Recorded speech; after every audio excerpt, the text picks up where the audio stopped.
There are some characters on the stage of human history that have a bearing on many centuries. Stephen of Hungary, Istvan, was one of such. He was baptized at the age of 10 when his father, the Duke of Hungary, converted to Christianity. Through a great favour of God, he was given a wonderful spouse, Gisela, sister of the Holy Roman Emperor, St. Henry. A lot of sanctity in this extended family. And he succeeded his father in 997. He was crowned the first king of Hungary in 1001. His wife was beatified in 1975. His son had died already before his father died. His name was Emmerich or Imre, and he is also venerated as a saint. This is rather like St. Bridget of Sweden, who has a daughter, also a saint. It is interesting that sanctity can be found in genuinely heroic form in the lay state, the married state. This needs to be borne in mind.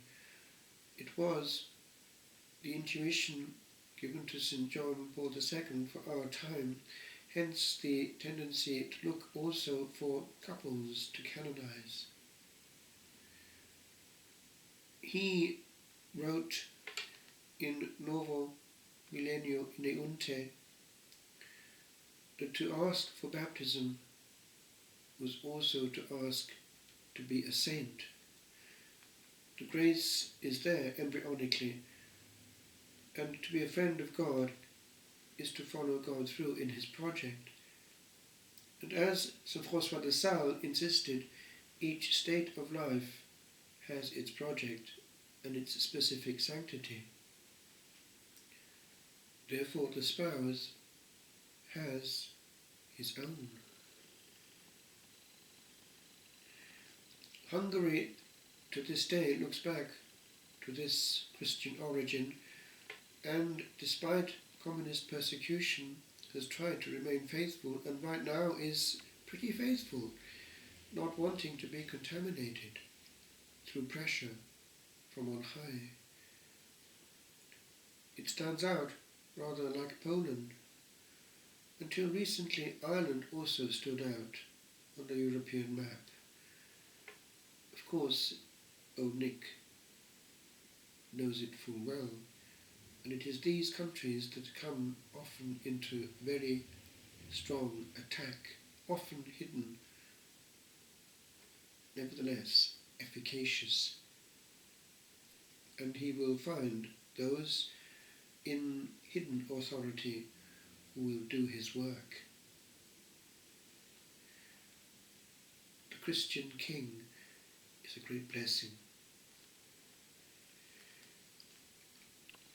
In today's Gospel, the Lord gives his teaching on the sacrality of holy matrimony.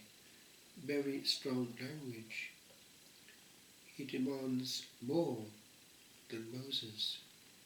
He goes to the origin and shows how the project is divine, which is understandable when one thinks that man in holy matrimony is in direct collaboration with the Creator in giving new existence to future angels. God therefore reigns over all aspects of life.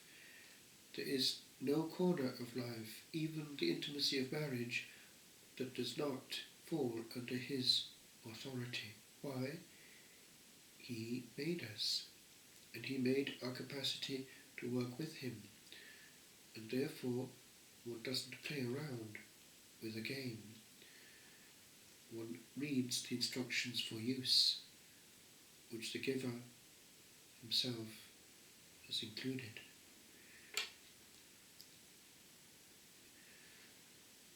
People do not like to hear this, and there has come a strange mentality into our age that seems to think that people who think they are of a certain type have a special indulgence to engage in what the others may not. These cannot be in intimacy with that Creator. If they listened, He would heal. To encourage an orientation and a sin is to play the game of the enemy of the soul, who will look for anything which will work, to make sure that there's plenty of sacrilege going on. We cannot have a spiritual life of our own making.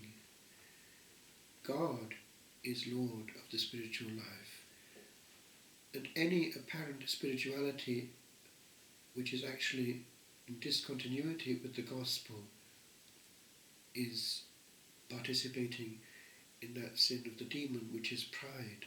I will not serve. I will have a good interior life where God will not have access. I will rule.